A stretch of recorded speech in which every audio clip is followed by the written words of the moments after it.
Hey guys, welcome back to another episode of the Hassle of Hair Travel Show. Today's guest is Rob out of Santa Cruz County Life, one of the craziest stories that I've heard doing this podcast. I hope you guys enjoy it. But before we get into the episode, this podcast is mainly run and powered by our photo booth, the Para Siempre photo booth. If you guys need a photo booth for your next event, your grand opening of your business, your quinceañera, your birthday party, your wedding, reach out to us at Para Siempre photo booth or just message me on Jesse the Hassle Diaz. Get a hold of us if you need a photo booth for your event. Also, subscribe, like, share, all that stuff, guys. I hope you guys enjoy the episode. I love you guys. Peace.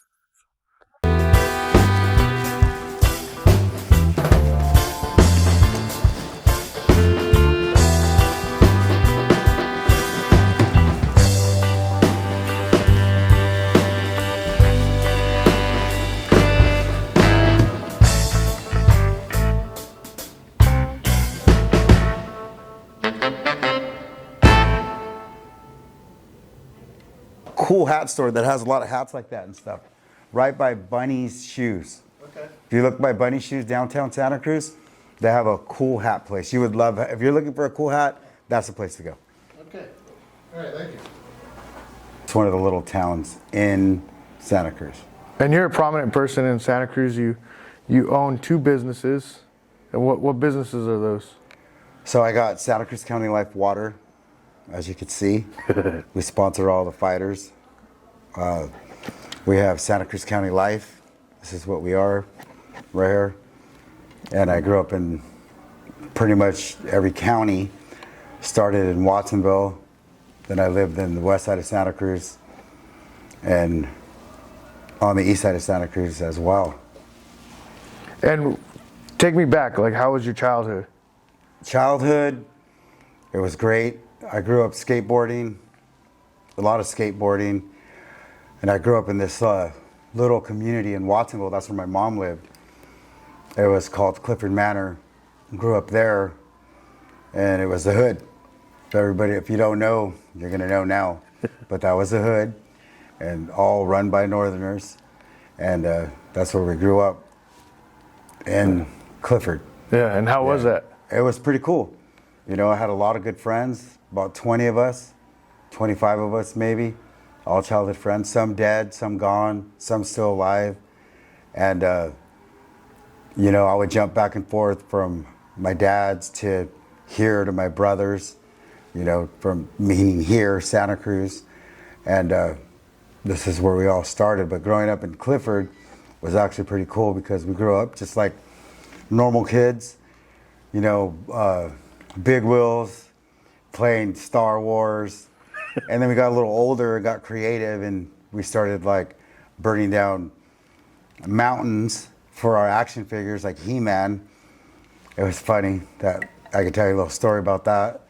So me, a couple of my friends, we had these He-Man little characters, and we were zip lining them, you know, with string, and we thought it was cool. So I went and got a thing of gas, got gas, brought the gas up there, and it was all dry wood and dry like what was that, like almost like hay, pretty much. It was dry. It was a big mountain. So here I am. I poured gas on all these action figures, and I lit it on fire, and it blew up, and it caused this big fire. Me and my buddies, and we all took off running and stuff. It was pretty cool. That was one of our funny memories over there as a child. And we used to do some creative stuff like get in big tractor tires and roll down this big old hill and hit this bump and jump and miss cars and go into this cow field. Yeah. That was pretty cool. And had a lot of friends as a childhood. And then as we got a little bit older, you know, I would get in trouble in Watsonville, and then I would get shipped back to Santa Cruz, you know, and then I would make my way back to Watsonville. And we started getting introduced to gangs, the gang life. Yeah. You know, and it was all run by Northerners, and it was kind of cool. That was something, a void in my life I missed. You know, growing up here and growing up there was almost like a tribe, you know, and they were all my brothers. and we all showed a lot of catamalismo to each other. And we didn't really understand it yet because we were young. But as we started going to school, we started getting with the business, just fighting a lot, tearing people up and earning our respects. And that's all we had. And I graduated from that and got involved with an organization called Northside Watsonville. That's right here. And that's probably the oldest gang in Watsonville. And we went buck wild from there. And I have, that's where the story began with me. Took a turn in my life. And that was, seeing a lot of my friends pass away. A lot of my friends just dropping out. A lot of my friends raising their families and raising their kids. And that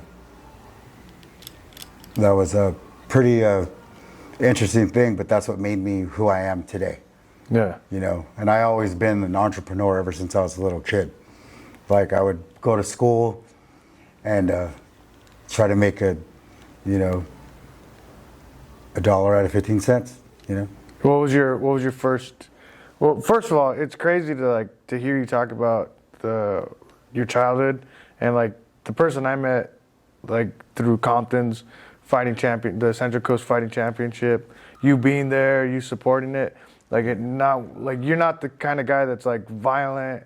When you say tribe, that's the kind of person you are. You're cool with everybody.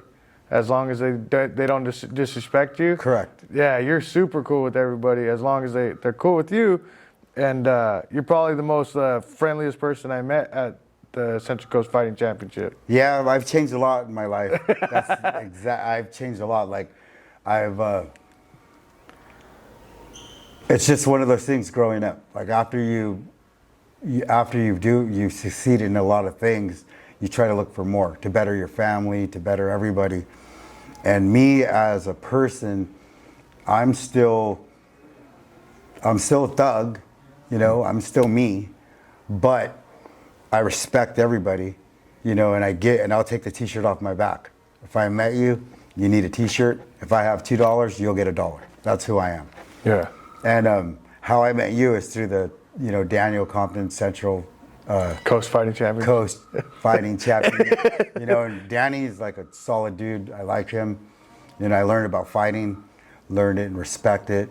And he's a dude that is a solid individual, takes it good, and he tries to help a lot of people too. Yeah. He tries to help to get in this sport to fight, and that's one good thing I like about Danny. That's why I consider him a friend, because he's a pretty cool, solid dude. Real as they come, won't lie to you, will kick your ass, but he keeps it for the ring. And for the most part, that's one of the things I like about him. I respect him. A lot of people respect him. He has a big heart. He's a cool dude. Take me back to your childhood. What was that first entrepreneur thing you dove into? You said you was throughout your whole entire life. So growing up in Clifford, Watsonville, that's where it is. Growing up there and growing up on the west side of Santa Cruz and on the east side too, my first thing I did was I learned, because when I would come back from Santa Cruz, I would have a skateboard and my friends would be intrigued by it. And some of them didn't even know what the fuck it was. Yeah. But they loved it. We used to roll down the hill on it, jump on it. And then I had this great idea. We went to school and I started actually making skateboards in shop class without the teacher knowing. Oh, so shit. you're supposed to only make one, and I made 50 of them. Yeah. So, and I got trucks. There was this skateboard shop in Watsonville, and we got trucks, the wheels and stuff, and we started skateboarding. It was fucking cool. And rolling down the hill, a lot of us didn't even know how to do tricks or anything. It was a lot of mixed culture in our hood. It's called CML, Clifford Manor Locos, and there was tons of us, but we were kids still. We didn't know it yet. We still had fucking big wheels. We're riding down the hill, doing crazy stuff, and then I noticed a lot of us, we didn't have money, so I used to like always like to have money, or I always like didn't like the fact that my friends couldn't eat or I couldn't eat, you know, anything we wanted to eat. And I was raised like my mom always cooked food for us, had stuff for us. Like it was a big, in Clifford at that time, like everybody's mom knew everybody, all the kids knew everybody. So we were all like brothers, you know, and it didn't all start off as gangs. It started off just as like a big family, like a cult, like a big tribe, right? Yeah. And it was so cool. And I was blessed to have two worlds, but I chose more of that lifestyle because I had a lot of camaraderie with a lot of people. But the thing when I, like you said, about what was my first making money, like my first hustle, really was just breaking into shit. Like I would break into shit. Yeah. Like I liked it. Like, so I would break into stuff and the store doesn't exist anymore, but I remember my first thing I ever done probably was like, I broke into this one store. I'm not gonna say the name of it, but it was a long time ago. The store's done and gone. But I jumped down. I went through a vent. I jumped down, and I was a kid, and me and my other buddy, he's dead now, but we grabbed all the candy, and then we grabbed all the stuff, and then we seen all these guns, and we're like, whoa, what the fuck's this? And we like got guns, and we're like playing like Dirty Harry inside there, like pointing them at each other. So we took all that shit, and we went back down and went to the older guys, and of course they probably took like half and gave us some money. But like I took that money, and I remember, and I liked it. I liked that feeling of having cash. Yeah. And so I just doubled up on that money. Then I started like getting stereos, because stereos back in the day were like, if you stole one of those, you know, CD players, you could take it out of the car. You can take a car out, you can get like an 8-ball of Coke for it, or you get $100 for it. That's what you get for it. And so like I didn't even know what Coke was. And like we would just take all the shit, right? And then we'd have a pile of it, and we were just little shits, and we'd sell it. We would sell that stuff. And then we got introduced more and more into that gang lifestyle, you know, and that's where a lot of things changed. It went from being a kid to becoming a man in a sense. And becoming a man in a sense, it was a big deal, because I was blessed with a lot of guys that were already schooled down, went to prison, showed us what time it was, and we did our thing. And every day, all day, every day, we were smashing on anybody that imposed us. We would have How old business. were you at the time? How's it going? Good, good. I'll stop. That's really your dad? Yeah. Oh shit. That's crazy that he saw it from, like that's the only thing he saw. Yeah. But you were talking about your childhood. You were. So you asked me how old I was. Yeah. How old were you when you're all this? Is it on? Yeah, it's on. Okay, It's on. so I was about, when I first started in the gang stuff, I was probably like 12 years old. 12 years old, and I was starting to become a man. You know, I love the streets. And I would jump back and forth, like I said, but then I got jumped in the hood, probably like, I would say 14 years old. Around 14, I became a bona fide Northside Watsonville gang member. And that's when it was on and cracking. And we were just, it was all about getting dressed, getting creased down, wearing Pendletons. You know, the stilo back then was real. Like the guys that we hung around with didn't fuck around. They were older dudes. A lot of them been to the pen. A lot of them were schooled down, YA. And we're getting all the klecha we could.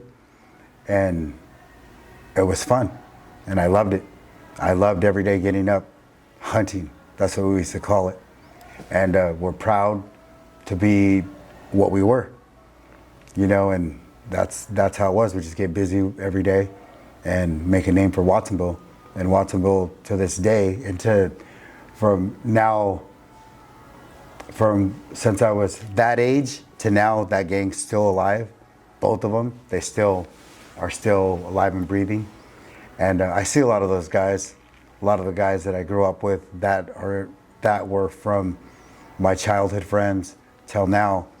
And I see how they became. A lot of them are good dads. A lot of them, went back to school. A lot of them fucked up. A lot of them are heroin addicts. A lot of them are piece of shits now. So it's a crazy game. So if you're a kid and if you're thinking about joining a gang, especially where I'm from, you better be with the business, because it's going to be a long road ahead of you. A long road ahead of you. Yeah. And how long did that, as you said you were going into manhood, like how long did that last until, like when did you start really supporting yourself through entrepreneurship? Well, after like jail time and, going to there was this place called the Farm. Like that it was so funny. Like, so Santa Cruz Sheriff's Department they have the jail, then they have the jail farm where you do time. And so, well, like I kind of jumped the gun a little bit. They have juvenile hall. It was on Graham Hill Road. And that was the first time I ever got locked up, was at juvenile hall. And it was, I didn't really like it. And so I act like a little animal in there. I remember I flooded the toilets, kicking the walls, fighting with the staff. They hated me there. And I didn't understand they had a color thing back then. They had like a red for red tag. You stay in your cell for like 24 hours. You get out 1 hour a day. And then they had like brown, you get out more hours and more hours. And I always fucked up, so I never got to come out. And then when I did, I would fight, and then they would throw me back inside there. So I didn't really like juvenile hall. It wasn't what I thought it was. And then, what did you end up doing to get yourself there? If you want to talk about that. In juvenile hall, yeah, I can talk about that. So so I was at there's this place called De La Cormena in Watsonville.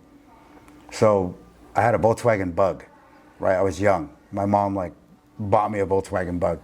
So I'm working on this thing because I like cars. My dad was in the cars. My brother was in the cars. Like everybody around was in cars. I was just young. And so one day I was hanging out at De La Cormena by myself working on this. I had a tire iron in my hand. Right, I'm taking off this tire, and all of a sudden this car shows up. They show up. They're like, "Hey, where you from?" And of course I yell out, "Fuck you, what's up?" And I'm by myself. There's 4 of them. They jump out. And all of a sudden there was this, I could say it now, like one of my homies, he's dead, rest in peace. His name was Pepe, he's a solid dude. He's from City Hall. Him, a couple City Hallers jumped out, they seen me. So we go after these dudes, we smash the shit out of them. Guy has a big old scar in his face. I don't care, I'm young, we're bombing on all these dudes. And they fucking snitch on all of us. Yeah. And they came to do that, but whatever, we did our time in juvenile hall. And there were poor side Watsonville dudes, and we smashed the shit out of them. And I get home, and I'm thinking it's all cool. I'm drinking with all my friends, and all of a sudden a fucking SWAT team comes and breaks my door down and grabs me, takes me to fucking Graham Hill Road. And I'm like, dang, dude, this is like, I didn't know what this was. It was jail, but for kids. Yeah. And so I'm in this tank, and it's funny because my brother-in-law, his name is Danny, he was inside there, and this guy named Dito, that was his stepbrother. And they were in there, and I'm over there banging on the walls, fucking going all crazy, this and that. And I hear a voice, and he's singing, and I'm all, Danny. And it was Danny, and he's all like, chill, fool, chill, why are you doing that? Ripping up everything, why are you smashing everything, why are you doing all this stuff? And I was like, I don't know. I was just a wild bull that got caught, like a lion that got caught, You're in this cage, and you're just all like, what the fuck is this? Fuck this. These guys can't do this to me. And oh yeah, they can. And so yes, they can. Yeah. And then they got me and they fucking put me in this, a whole staff came inside there. So you can learn your lesson today. And they put me in this fucking rubber room. So you can't hear shit. You're yelling, you're screaming, they don't give a fuck. You can't hear anything. Finally I calmed down. Then the staff came and talked to me, say, hey, you gonna be okay now? And I'm like, you're young, so you almost want to fucking cry because you're so fucking mad. You're like, fuck these guys, they fucking did this to me. I hate fucking cops. I hate this. I hate that. You hate the world when you're in there. So like, then I calmed down and they put me in the cell. So I'm sitting there in the cell and Danny's talking to me. He's all, what's up? We're talking. I remember this conversation very well. And I remember a conversation with Dito. And, his name was Juan Rivera, rest in peace. And he was a solid dude. He was crazy too. And he was in there and we started talking to them. And right away, they have like this red tag on my thing. So everybody else gets to go fucking play basketball. You could actually watch them play basketball, but they let you out to go eat. And they had really good food there, and then I go to court. So, and I remember the judge there, it was so funny because the judge, they actually eat with the inmates, like all of us little guys. Like they eat with us, and so did the lawyers. And the courtroom is right inside the juvenile hall too. What? And so like, it was 2 weeks later, like I remember I went to court and I think it was a district attorney now. I didn't know that. I didn't even know about any of the stuff. Like me, I'm talking shit in there. I'm telling this guy that's trying to help me be a lawyer. I didn't know the system yet. Yeah. So I'm telling him, fuck you, fuck you, fuck you, fuck you, fuck you. And then my mom and my brother show up. Oh, so the whole fuck you thing was like different. Cause like, I was like, oh shit, and like they talked to my mom. They said, this is what he's doing. This is what's happening. And my mom was always solid, dude, like till this day. Like she always backed me up. Like I could never do wrong. Out of all my brothers, like I was the black sheep, and I could never do nothing wrong in my mom's eyes. So they got me out of juvenile hall, right? So I get out of juvenile hall and I walk out, and I was like kind of one of the first ones, like out of our little crew that got locked up. So I came out like thinking I'm all fucking cool, right? So we're chilling in Clifford and there's this bus stop, right? And it comes from Santa Cruz to Watsonville, right? And I think it was, if I could be mistaken, but I think it said like Watsonville 81 or Santa Cruz 81, like you can take the bus back and forth. Well, I get out and we're chilling at the bus stop and I see this dude, right, sitting there, and he's like looking at us and he's flipping us off and stuff. So I told the bus driver's right there, and he was stopped, and it's like, like the airbags that go down. Some old lady got out. So I walked in the bus stop, I got flipped us off, started bombing on this dude. Boom, boom, boom, boom, boom, boom, and I drug him out by his hair. Then me and my friends started smashing this dude. And then here we go, throwing shit at the bus, doing crazy shit like that. And then the older guys, of course, because we're making the block hot. Yeah. So they fucking yell at us after, like, hey, idiots, calm down. I forgot, I wanted to mention this one thing because it was kind of cool. They had a big construction site where we lived. So we took all the fucking wood and we took all the stuff and we built like a fucking mansion, fucking badass clubhouse. We called it the Mud Club. So it was called the Mud Club, and it was crazy. So me and all my friends, and then like, this is before you got locked up. This is before I got locked up. So I wanted to say that because this was a funny story, because it just came in my head, because we had the Mud Club and we had fucking windows, bathtub. We had and none of it probably worked, but it was there, and it was at the time where everybody liked girls, but liked other shit too though. Yeah. And so we could that was like the little stabbing cabin, like for the older guys that could take their chicks there, because we actually all got together and built this fucking Mud Club, and it looked like a condo, but it was in the sticks. So it was right by our neighborhood. We'd go down the hill and we would go to the Mud Club. And one of our guys, I remember, he was walking down the street, and for some reason he went to somebody's garage and he found all these fucking Playboy magazines. So we covered it all in Playboy magazines. So we had the Mud Club there, and there was this thing called, I think it was Honda Hill. So if any of my friends remember this, if they see this, I don't know if I'm mistaken or not, but I think it was called Honda Hill. And so we'd go to Honda Hill and all these guys would ride dirt bikes and all this shit there. And we couldn't afford dirt bikes, right? So I remember this one time, I'm like, fuck it. And it was when me and one of my homies, he's still around and stuff. And we took a dirt bike. And me and him were like Rambo, the movie Rambo, on a dirt bike. We took that dirt bike and we got away with it. We took it and we brought it to Clifford. And everybody's like fucking so amazed on this dirt bike, right? Because now all of us have a dirt bike. Yeah. It wasn't just mine. It was like the community dirt bike. And so we said, fuck yeah. And so we had so much fun on this dirt bike. we took another dirt bike. Then we took another dirt bike. And so we had a couple dirt bikes, and we go dirt bike riding. We had fun, and it was cool because a lot of us there, like it was like, that was the ghetto of Watsonville. You know, a lot of people weren't rich, they were poor, you know?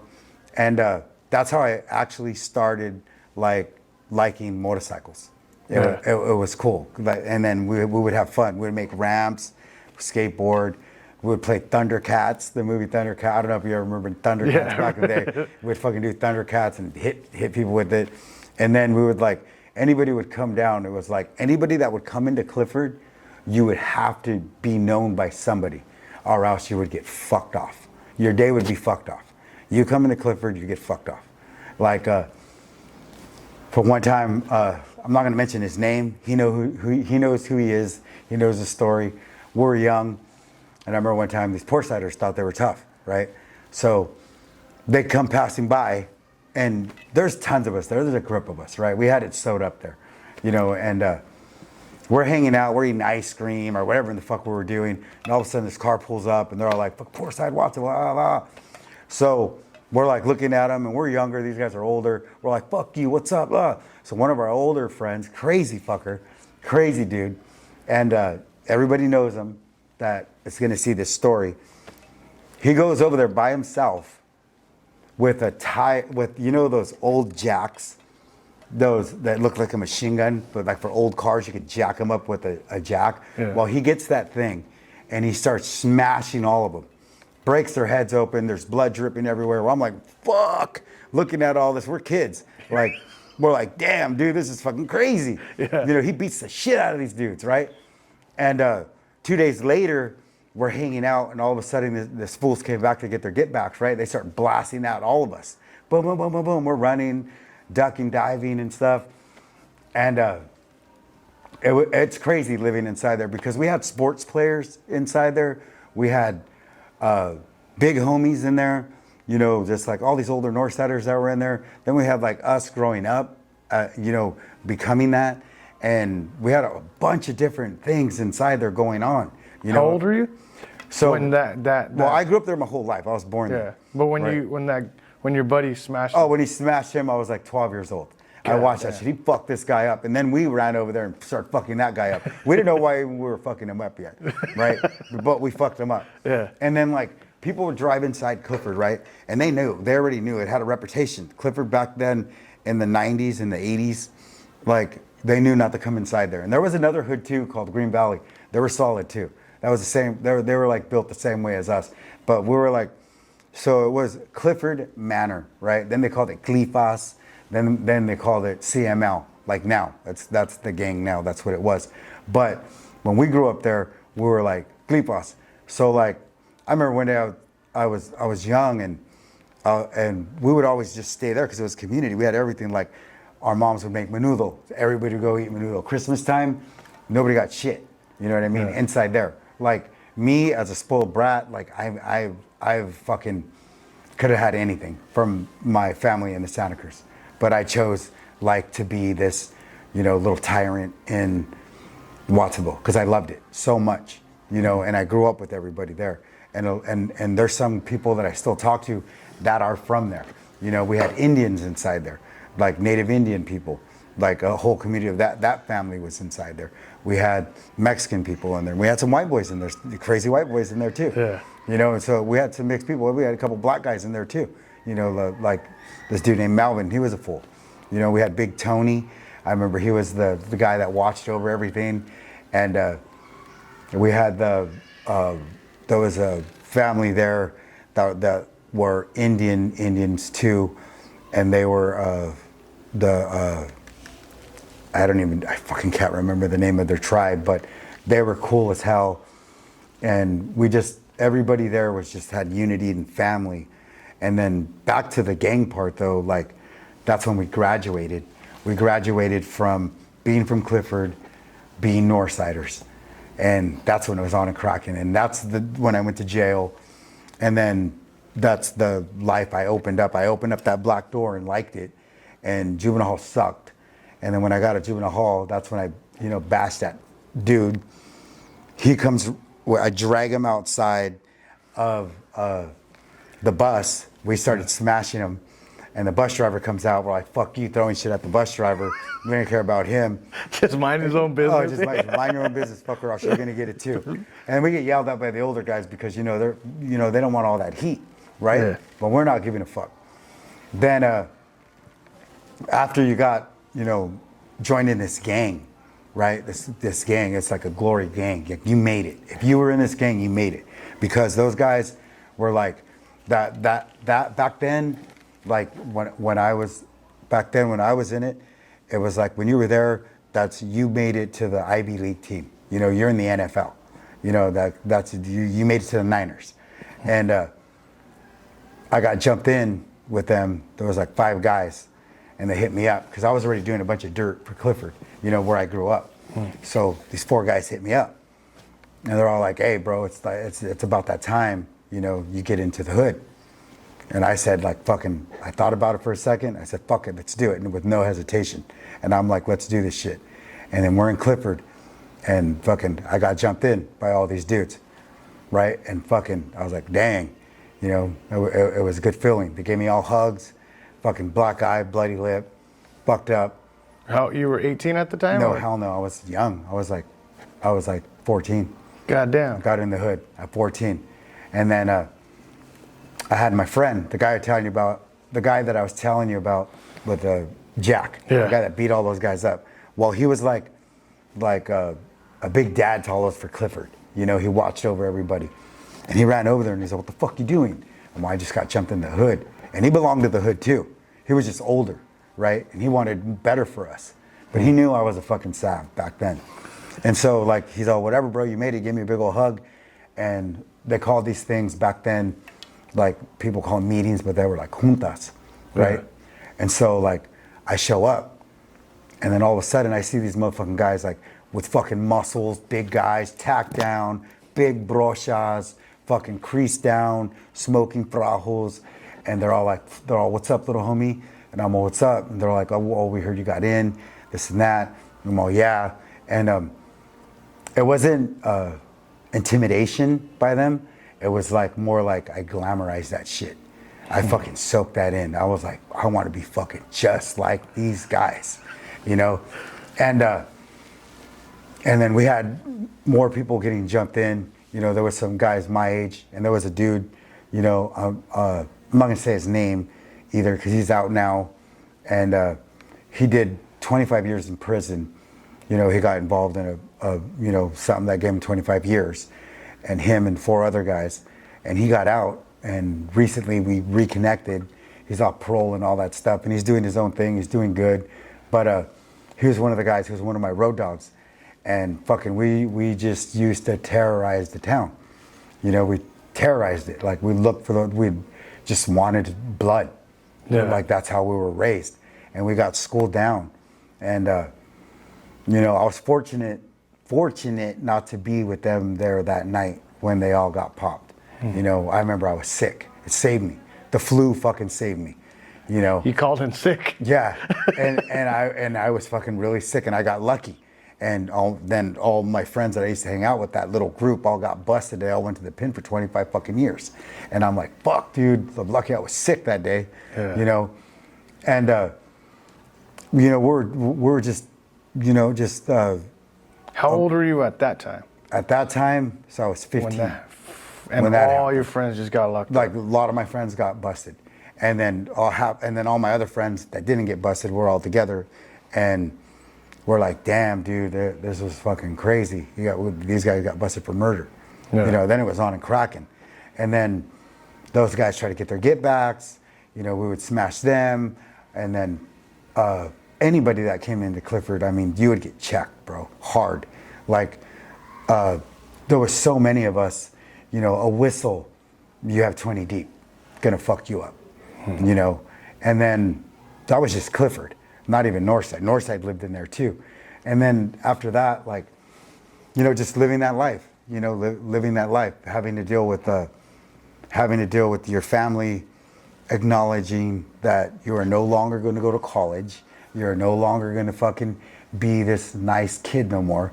All of a sudden you start getting fucking tattoos of all this crazy shit on you.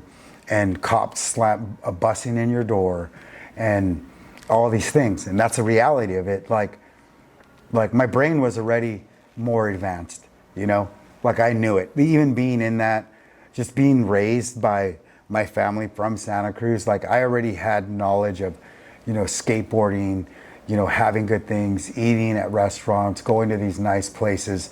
But that wasn't for me. You know, what was for me is those people. They were my tribe, you know. And then I had a lot of my family, a lot of my cousins were involved in it.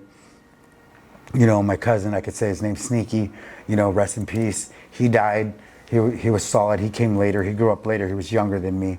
But I had my cousins, you know, they're Indians. You know, a lot of them died. There's 2 left. You know, I love them. I talk to them on, you know, we always fuck around on Instagram and Facebook and shit. And they're still my cousins. I love them to death. And they were the ones on the streets with me. And they're still good and they still made it. One of them, his first fucking term, he went to prison at a young age. I remember he went.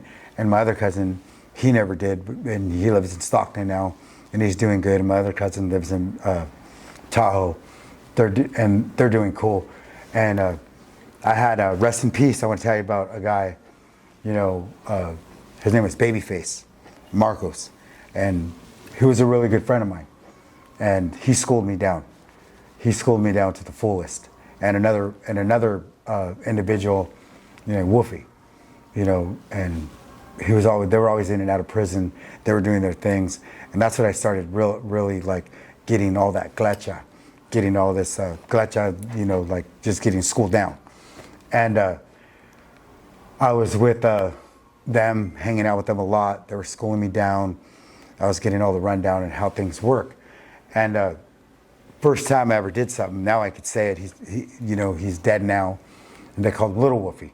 And he passed away. I remember the first time I ever fucking did anything with any fucking real Northsiders was walking into a fucking bar with 12-gauge shotgun. And these fools were fucking acting crazy and just going in there and fucking blasting at everybody, not giving a fuck. And he didn't give a fuck. And he was older than me. He'd been to the pen, and we didn't give a fuck. And he was like, we just went in there, blasted everybody, bounced out, fucking, and this is back in the day. Did you have any nerves going, like, because that was your first time? Yeah, that was my first. I didn't even give a fuck. I liked it. You know, I liked that shit. Because that's the product of your environment. You know, that's what you're supposed to do. You know what I mean? And but I didn't even know how to load a fucking gun. You know, and like I didn't even know how to load it. You know, Yeah. and it was crazy because when you're young and you're doing that, and you're just an animal, right? And so we go back to the hood, and of course people know, like, what the fuck, you start getting a little bit of clout, right? And you start doing your own shit with your homies. Do you want to get that? No, I'm good. Okay, you sure? Yeah. Sorry, I didn't want to cut you off. It's been ringing now. And we started doing, you know, crazy shit, and we started getting locked up, going to county. And then I remember I caught a bullet. Like I caught a bullet. So like a year in county. So I destroyed some fools. So I go to jail. First time I ever go to jail. I'm like, fuck, dude, this is jail. Like, you know, the cop got to me, and they open up these fucking things, and it's all the sheriffs, right? And then it was a Watsonville PD that took me, and then the sheriffs, you know, they run it, the jail, and I'm in this jail, so they put me in this holding tank. You know, first they put you in the holding, they strip you for all your shit, right? They take all your stuff off, they take your shoes off, and I'm inside there. Now I'm 18, so. I have no shoes, I have no belt. They take your belt, they search you, and they bend your ass over, they make you cough, they do all that shit, and then you go in this holding tank. And they have one phone, and they have like fucking, I remember there was this homie from City Hall, you know, his name was Diablo. He was inside there, he was older than me, and I knew him. I'm like, what's up, fool? And he was like laughing, I was in there, me and him were talking, we were bullshitting, and you know, I'd never been to jail, so he's just like, hey, calm down a little bit. You know, this is how it's gonna happen. They're gonna book you. You know, they're gonna take your fingerprints, take your picture, and then they're gonna house you, right? And so like we waited there all fucking day, all night. And then they give you a stupid ass bologna sandwich, and you eat that, and you're fucking hungry. And there's fools in there, like there's some white boys in there, some Woods, like, hey, Wood. There's some Woods in there, crazy Wood, and I knew them. They're like, I knew them from Santa Cruz. And they're all, what's up, fool? It's like, I knew him, and he was old school Wood. He was from the east side of Santa Cruz. And I knew him, and we're talking, and there's all kinds of different kinds of east sides, though, too. So you have to remember, there's like Point Boy east siders, there's Southerner east siders, and then there's like the Wood east siders, right? Yeah. So there's different kinds. Like, and I hung out a lot with the Surfer east siders. That's who I knew. And then the Sureño ones were from like east side Santa Cruz ones. So that's the east sider guy I'm talking about. But he was a Wood, though. He wasn't a Surfer, he was a Wood. And but I knew him. And he was in there with us, and we're all hanging out. And he told me, like, yeah, you're probably going to go in, North Housing Unit. So there's this fucking North Housing Unit. And so they put you in, after they fingerprint you, all that. So like probably 8 hours later, when you're in there, smelling feet, smelling farts, all this bullshit. And I'm like just intrigued by all this shit. Like, what the fuck? Like, this is what it is? Like, jail? Like, fuck. Okay. So then this guard, they put you in. After they searched you that time, they put you in this little room, right? Then this trustee comes and he gives you all these clothes. So you get all these clothes, right? You get all these clothes. They give you these clothes. You dress, and then you dress. And this guard, he takes you to this unit. It's called a big unit. So it was called North Housing Unit. So they open up the door. And all of a sudden, when they open up this door, all kinds of people start fucking laughing and like, hey, what's up, fucker? Like, yeah. So I'm like, damn, there's where all my homies are. Like, that's where you've been. This is where this guy's been. So there's all these fools, right? They're like, we had like, it was mixed. Back then, there was like, there was like Green Valley, there was like Clifford dudes in there, there was like City Haulers in there. Of course, Northsiders were in there. And that's where all the young bucks went. That's where we had no fucking rules and we would cause chaos. That's what I was going to ask you. How old were you? Yeah, 18. So 18. That's 18. That's jail. That's when I was 18 years old in jail, freshly in jail. I would just turned 18 in November, just got busted, went inside there. So I'm in there for a fucking crazy one too, like a crazy one. My first one was like, it was like they tried to get me for like a fucking kidnapping, throwing a guy in a trunk, having a gun. They're trying to do all this. They made all this fucking shit up, right? So one of the guys that was with us. Give me 1 second. I just.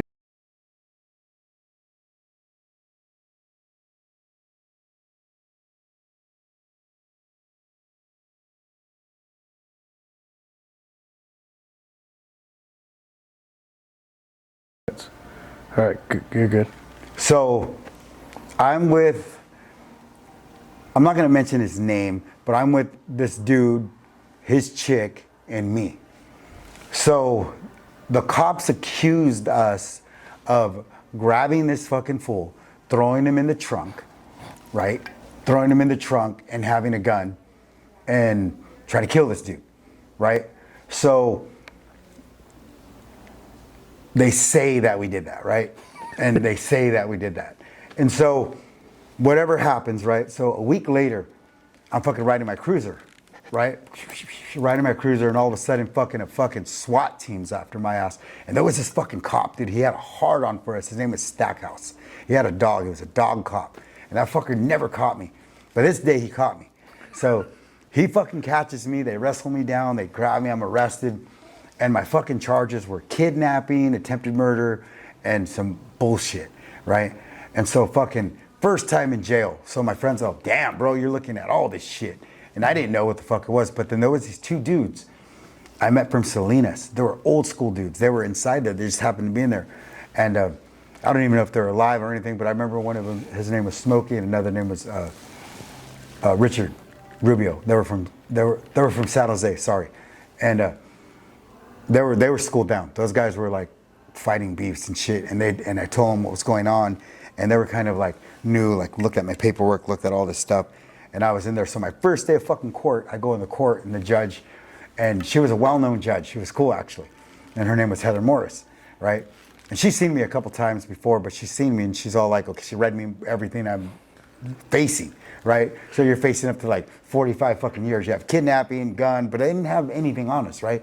Yeah. Like, so the dude I was with, the reason how they found out my name because of him, right? Mm.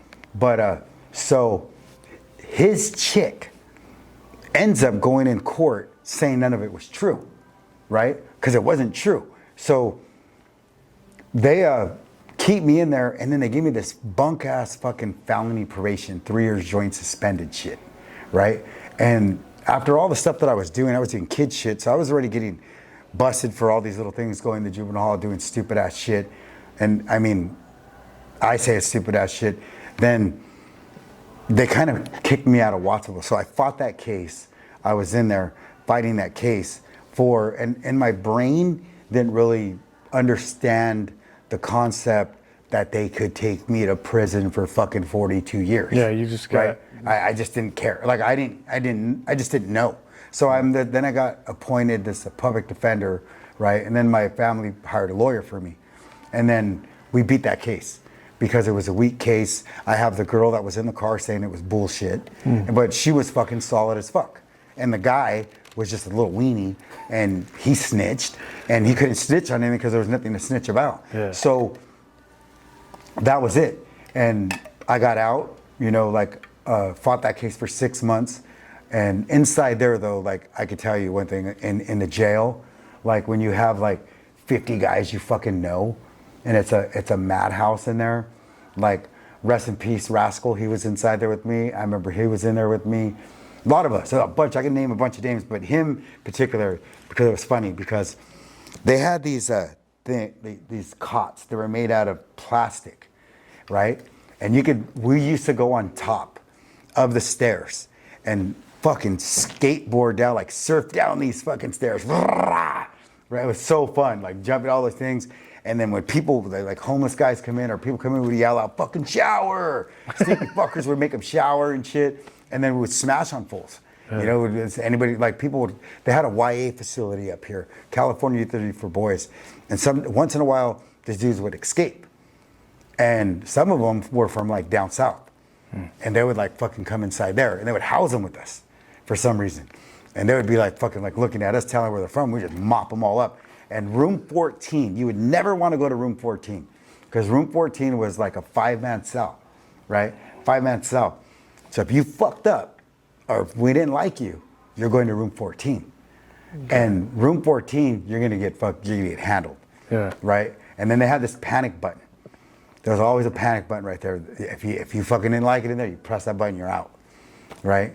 And you couldn't reach the panic button. You can get beat up first before you hit that panic button. And I remember that, and it was just, then fought my case in there, going to court, didn't understanding it. And going to court is like, the jail, it was so crazy. They would like shackle you up, shackle your feet up, and they'll put you in a van, and they would take you to the courthouse. Underneath the courthouse, Santa Cruz Courthouse, you'd go there, and then you would sit in like they would call it I forgot what it was called. I haven't been there in a long time, but there was this. It was fucking horrible. Like it looked like a dungeon, right? And you're sitting in there, and then this fucking, the guards that were there, that were, the bailiff, he would come in there and read off your names. This person, you guys all come. So there's some guys shackled like this that really fucked up or really did some crazy shit. And then there was guys just shackled by their feet, or you have a little buddy, and then then you would go sit down and see the judge. And you're in this orange suit, right? And you sit there and the judge is talking to you, telling your charges and all that stuff. Did you just have shackles? So at that time, I had shackles. Okay. So at that time I had shackles. So the difference was if you got busted in Watsonville, they would take you to Watsonville Court. It doesn't exist anymore, the old court on Freedom Boulevard. So they would put you there. The van would show up, you would go inside there, and the bailiffs were there, little cocky bastards. They had guns, some of them had guns, and you would sit there, and they would call your name out. Then you would sit in this little row in Watsonville on Freedom Boulevard, that little jail, and then you would go there. The judge would tell you how much time you're looking at or what you're doing, this and that. So after 6 months I beat my case, I remember I got out. And as soon as I got out, like, fuck, it was crazy. I was looking for the fucker who snitched on me. Yeah. And then he bounced. And so that was an experience I had of the county jail. Then, like, I remember, like, 2 months later, I get busted again, for bombing on some bulls. So there I am in the county again. Yeah. Were you already on? So you beat it totally, or So I beat it totally. Okay, so you weren't beat it totally. Okay. So then back to the story I was telling you about when we fought those guys, when we fought those dudes rolled up on me at a crowbar, and I smashed them, and my friend smashed them, and we get busted later for that, and that's when they gave me a year in county. So you do this year in county, right? This guy like fucking head, all smashed in. We bombed on this fool, and my homie Pepe, rest in peace. He was in there with me. He didn't roll on me. Me and him did our time. And so they had this weird thing in Santa Cruz. They don't have it no more. It was called the farm, the jail farm. It was a rehab facility. So basically they had fucking peacocks that you could paint cars. You can go to school. It was bunk living. They had like, it was fucking like, it was great. It wasn't even jail. Like, tell you the truth. You're in there, and if you fucked up, they'll take you back to the jail. But if you're in there, you're in there. But there was so much shit, that baseball, that it was a place to like try to, like, it was called the rehab, to make you try to learn a career. But when you're young, you didn't really give a fuck about careers. Yeah. So I liked cars. So they had a paint place, they had interior, they had you could do that, landscaping, any fucking thing you possibly wanted, or you can go outside and clean up the roads and shit. So you had all that. Then they had work furlough guys, and we would make those guys bring us burritos and shit back, because they would go work and we'd tell them like, hey, bring us this, bring us that. So as we're in there, we're doing our time. And it sucks because you're not at home. If you had a little chick, I had a little chick at the time, so I was like, oh, dude, I miss her. Whoa, call on the phone, whatever. Come visit me. You get your little heart on, and you're fucking can't fuck her because you're in jail. Yeah. You just lube her all up so she can go fuck somebody else, basically. And so like, you're inside there. That's what it was. That's all about. And you have all these older guys that had kids at the time. They're like with their families, are really enjoying it, this and that. And we just had, we're young, so we had these young little chicks coming over, like, fucking bring us this, bring us that, trying to sneak it all in, like weed, whatever, right? And we're kissing these chicks and stuff, and we didn't give a fuck about them. We just like, it was more like for the show, like get all creased down and shit. Yeah, we have a chick, bro. Like, fuck, this is cool. Like visiting, and other people like that had their families. I understood. I didn't understand now, but now I understand. That was like they missed their families. They fucked up. And now they're visiting them. And there were some guys in there were like, and then I would see a lot of my like surfer buddies. I got busted for DUIs and all this shit. So here I am, homie, creased down. Fucking when I had hair all creased down, we're in there fucking like at a weight room. And we're just fucking like, we're there, just doing it. Fucking smashing on anybody that was weak, right? And there was this one cop, his name was Andy. I forgot his last name, he was an Italian dude. And for some reason, he liked me.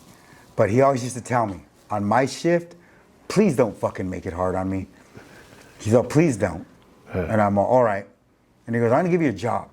So what do you like to do? And I'm all like, fuck, I don't know. I don't know. And then I'm like, I don't really want a job right now. I just want to see how this goes. So there's pool. We're playing fucking pool in there. And I'm young, right? And there's some older homies in there, and they're like telling us to settle down because we're trying to run amok. Now there's like 8 youngsters in there, and there are a bunch of older guys in there.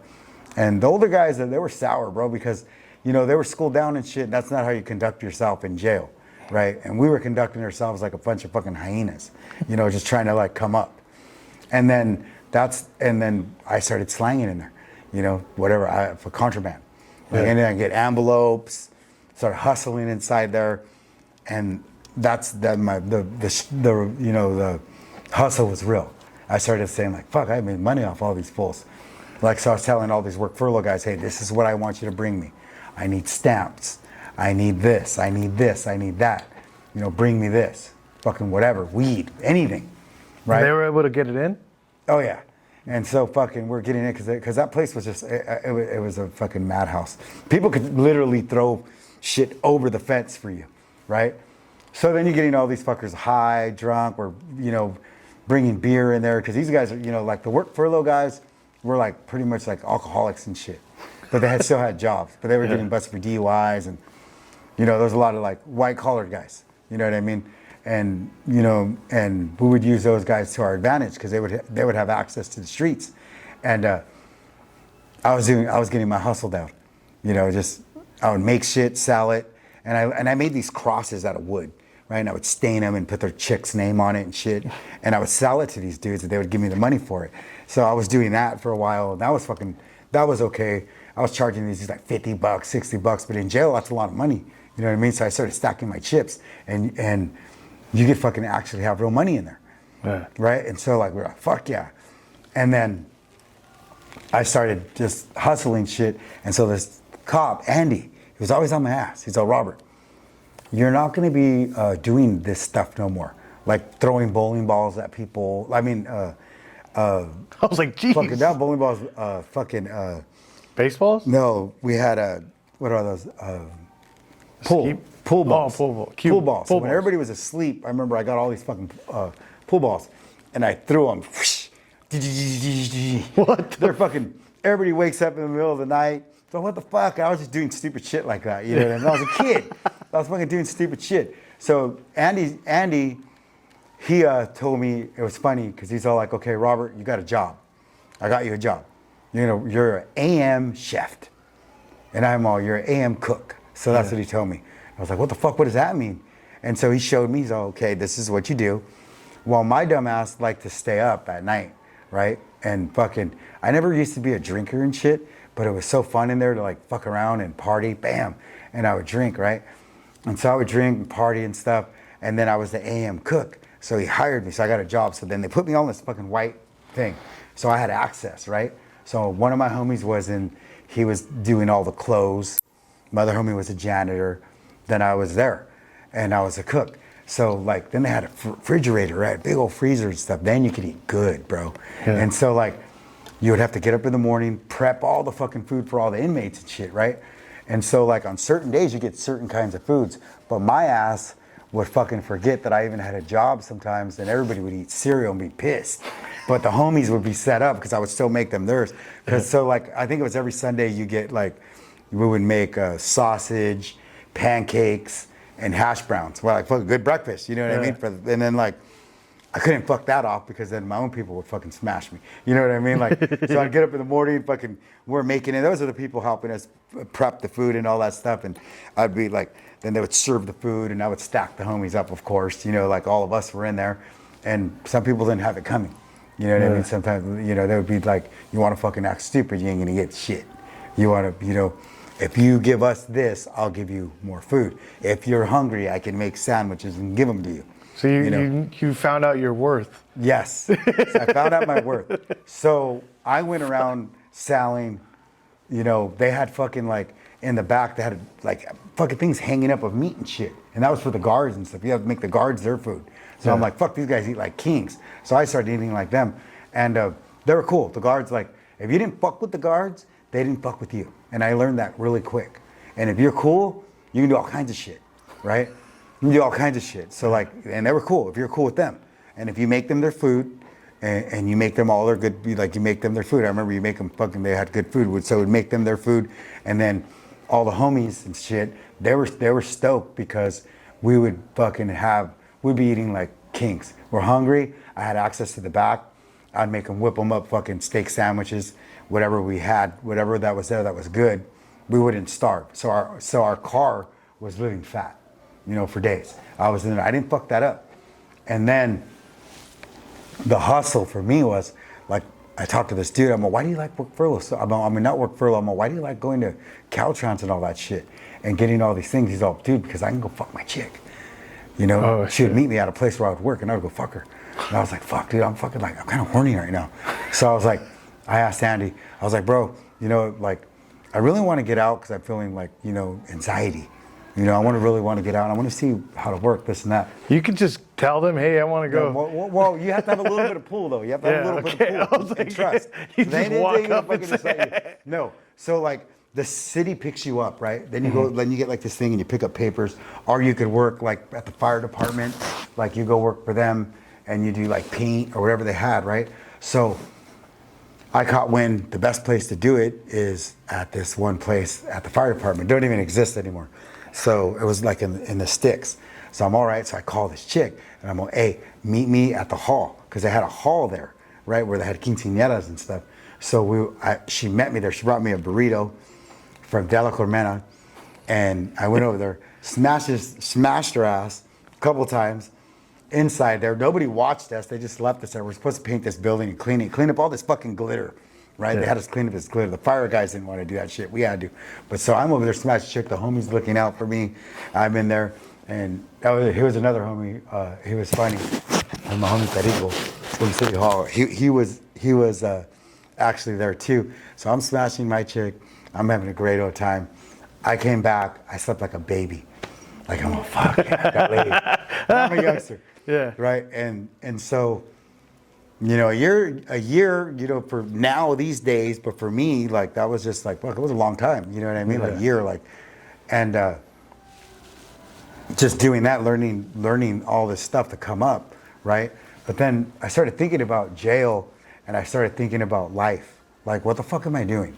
I started seeing like a lot of things not going nowhere. You know, a lot of people not going nowhere in life. Like, and I started like, well, you know, I need to go do something, you know, with my life. I started thinking about life in my head. How old were you? 19? Like 19.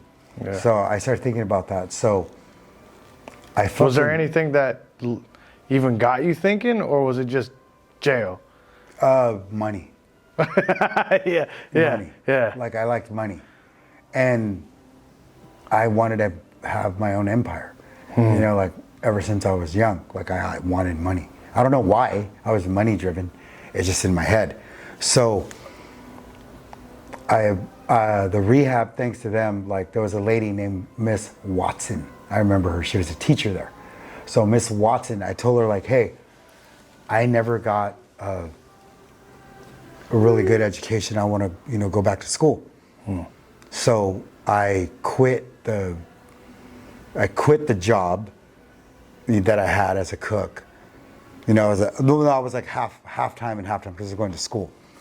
And so I went to school, and I went there. And then when I got back out, I ended up getting my stuff that I needed to go to college. And so like, and then I fucked up a little bit more. Didn't go back to jail, but then I actually went back to college.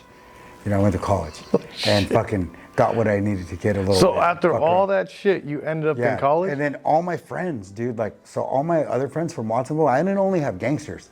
So I had a good friend, and I can mention his name and a couple other guys. Like, I had my friend Phil Gomez. So he actually had a scholarship, right? He went to Florida State to play baseball and shit, right? Yeah. So all these guys, so I had jock friends too. Not Watsonville wasn't only just gang members. So I had other friends like Eddie Padilla, he's my compa. I had like Ponch Ramirez, Jesse Rojas, like a lot of these guys, like, and excuse me if I don't remember, like Jake Castillo, like all these guys all went to fucking school. They were smart, and you know, all these guys did go to college and do all these things. So I was surrounded by them too, right? But I was the jackass of that crew. I was a black sheep of that crew too. Yeah. You know, I grew up with all those guys too, and we had fun. And then I would take those guys, they would love it because we would come to the west side of Santa Cruz and party with all these, you know, surfer chicks. You know, we had fun with them. Because I knew a bunch of them, you know, and we all had fun. So it was like mixed, you know. And those guys were all cool. They were all from Watsonville, but they were jocks. You know, like they lift weights, they were cool, they were smart. And I started thinking about all that stuff. And I never left my hood. I still belong to my hood, you know. But I just, you know, I'm just doing my own thing. And then, so I started thinking of ways how to make money, right? You know, talking to people, like talking to a landscaper guy that's a fucking paisa that came from Mexico that owns fucking 3 trucks and fucking owns 2 houses. And everybody thinks he's a dumb paisa, but he's fucking balling. Yeah. He's wearing fucking eel-skin boots that cost $500. But nobody noticed that kind of shit, right? I did. Because I was doing my research on this shit. And like, I'm all like, if that motherfucker can do it, I can do it. He didn't even know how to speak English. And he owns 3 companies. You know, and he has a fucking house. I'm like, what the fuck? You know? And so that's what made my brain start thinking about things, you know? And I always had anxiety when I was a kid. I got hit with anxiety really bad, and post-traumatic stress and derealization. And so as I got older, that took a lot of play in my head, right? Stopped me from doing a lot of things. And as growing up, like I've met a lot of really good people, you know, especially in Santa Cruz. You know, I met a lot of cool people, like from the east side to the west side, you know, and Watsonville. And so I started, I just started thinking in my head, you know, like I want a fucking $1 million. Because $1 million back when I was young, that was fucking $1 million. Yeah. $1 million now is like, that ain't shit. It's still $1 million. Yeah, it's still $1 million, but a biscuit. You know, I always want a bit, but $1 million was like, you can get fucking a big old mansion, you're living life set. for real, you're set. Like, and it really wasn't now. Like today, you have $1 million, you blow through that shit for a couple months living in Santa Cruz. You know, but so I always want to do that. And my brothers and stuff weren't into gangs, and one of my brothers was into cars, so I started flipping cars, right? Started building them, flipping cars, and then, you know, then I really lived on the west side. I met this girl, and, you know, I was fucking up in Watsonville. Then I just actually got kicked out of Watsonville.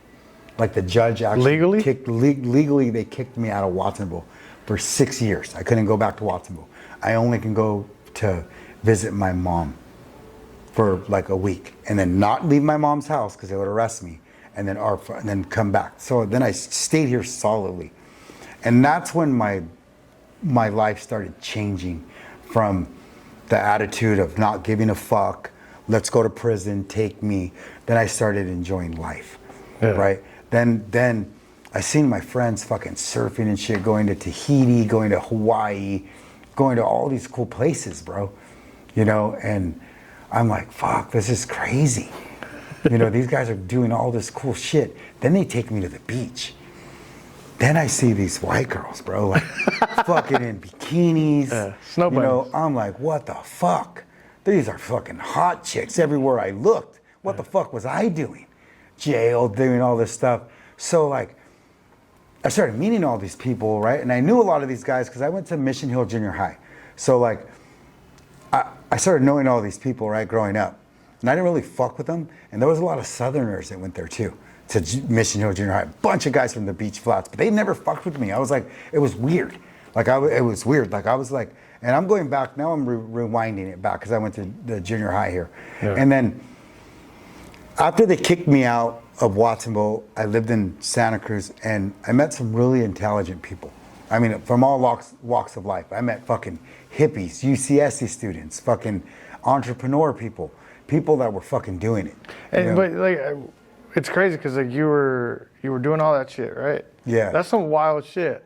Like if those people that you were talking to would be with you when that happened, they'd probably freak the fuck out, right? Probably. Yeah. But how'd you change your dynamic? Like, I never did. And you're just yourself. I was just myself. Because even though I was fucking a homie and a gangster and doing all this shit, I've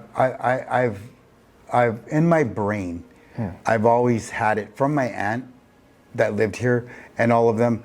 I've always had respect when it was coming to get respect, and I never try to play the part like, hey, where you from, homie? Hey, this and that. That just wasn't in my DNA. Yeah. I was more fucking wired. I was always wired, like, because I grew up here too. So I had a taste of two worlds in my tongue, right? I just choose to be there, and doing a lot of shit. Like, you know, there's a lot of shit that I've done, like me and my friends done, like fucking crazy shit. Yeah. Like these days, if I did that, I'd be in prison for the rest of my life. Yeah. You know, but now, from then, like I look back at it, like, damn, we did all this shit. Fuck, it's fucking crazy. And then it kind of got old, getting busted all the time.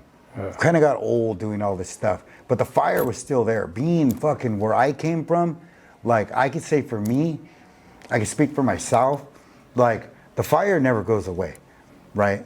You know, like I can say for me being, I'm gonna say this, you know, on here, like being a northerner, like it was fucking great. It was fucking great. Like those guys from my hood and all of us were like brothers, bro. We had this, it was fucking fun. And we didn't only just fucking go be terrorizing everybody.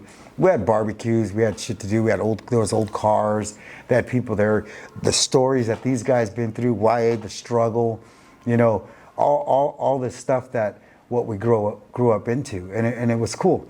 And a lot of these guys, like, you can consider them brothers. And Santa Cruz, I could say this, like, for the surfer world, it's the same shit, but there's just less violence, right? It's the same shit. Yeah. Like the surfers, like say the West Siders, right? They were the West Side surfers, right? They protected their water. Yeah. And anybody that came, fucking all these guys that came, and they were called like kooks and trannies. Not trannies like you know, the guys that call tranny, not like like a transplant. You weren't from here, but you're here and you're trying to surf. Yeah. And they would fuck these guys up. Like, there was this guy, he's a legend. He's passed away, rest in peace. His name Vince Collier. He was a savage, 6 foot something, West Side surfer. You would try to fuck with him, would beat the fuck out of you in the water. So I learned that, right? So I would surf once in a while, like not like I wasn't badass, so I sucked, you know, but I surfed, you know, I loved it. And I knew all these people go surfer parties, and I was with all these guys. So it wasn't me just not, I didn't turn off Robert. I didn't turn off Robert. Robert just, these guys were the same thing. They would fight, you know, and there was a lot of dudes from the east side of Santa Cruz surfers too. Like they fucking, there was the rail, you know, so we hung out on the rail. So I kicked back there a lot. I had a lot of friends from the east side of Santa Cruz too, like old school dudes. Yeah. And hold on, give me.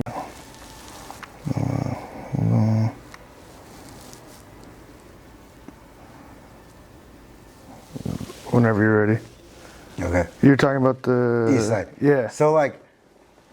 So there was this thing called the rail, right? And there was a lot of East Sider guys there. They were surfer boys, right? So it was like kind of like the same shit as Watsonville, and they would fuck people up too. People would get bombed on too, because they would like back up their waves, all their stuff. That was them, right? So did the West Sider guys. They did their same shit.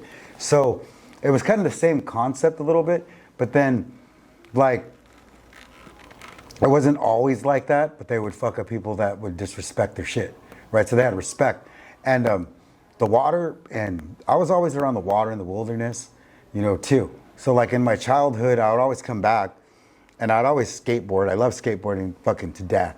You know, it's called Derby Park. We'd hang out there, drink, barbecue, skateboard, fuck around, and do all this stuff. But I was always like a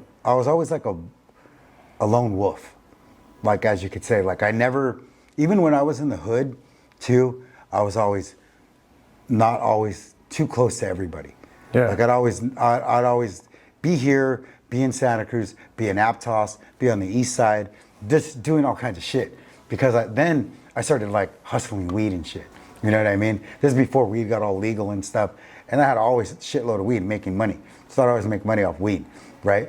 But like I could say, like for Santa Cruz too, like these guys were hella cool. I always respected them. They respected me.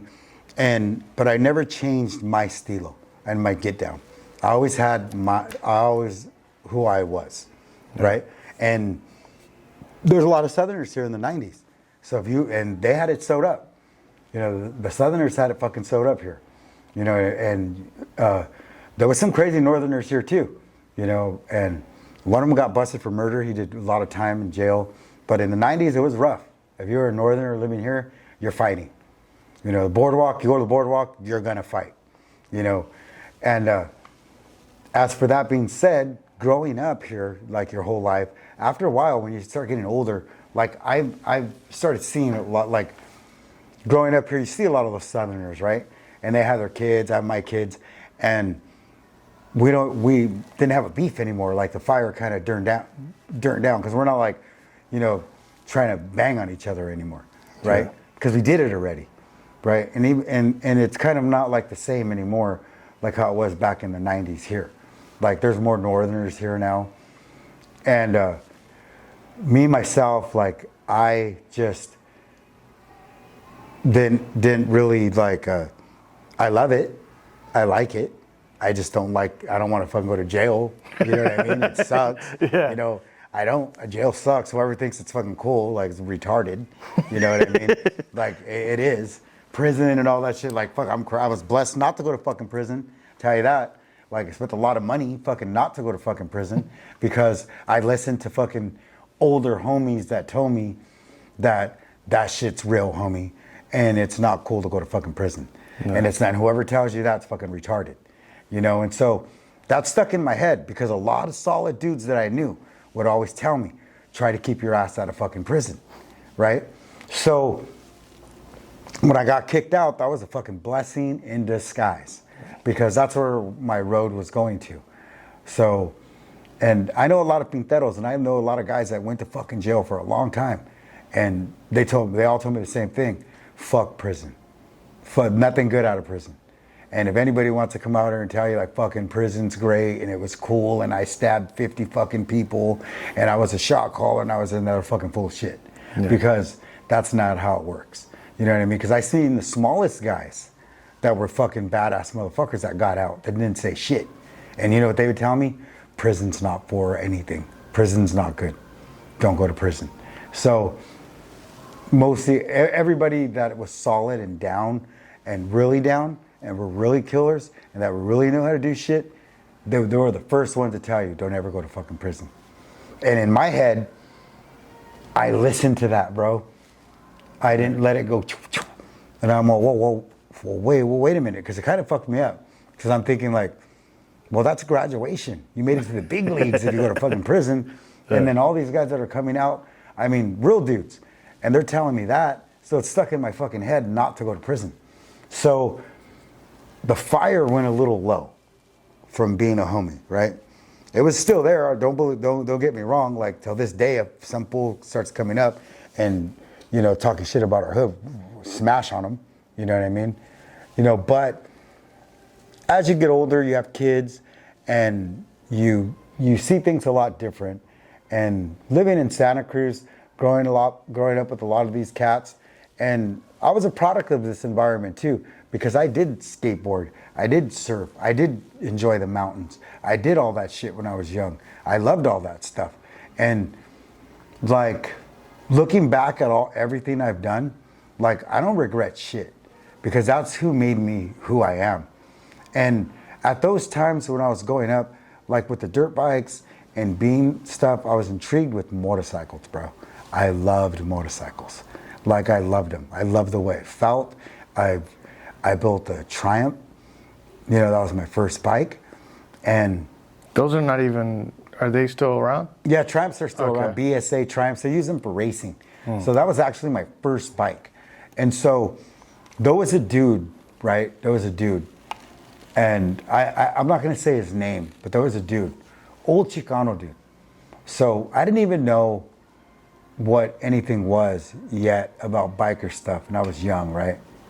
And he was an HA member. And he was an old Mexican dude, right? And I met this dude, and he was cool as fuck. And then, you know, he belonged to a charter. I'm not going to mention the charter's name or anything, but he's still around. And he's older dude, solid guy. But that was the first person I ever encountered, right?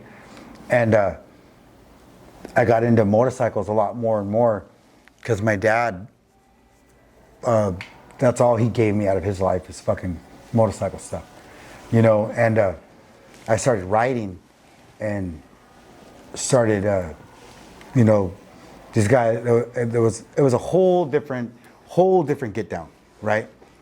And I started getting bikes, started hanging out, started knowing what's up. So just like the surf world, just like Northers and stuff, there was this other guys, they would call them like runs, right?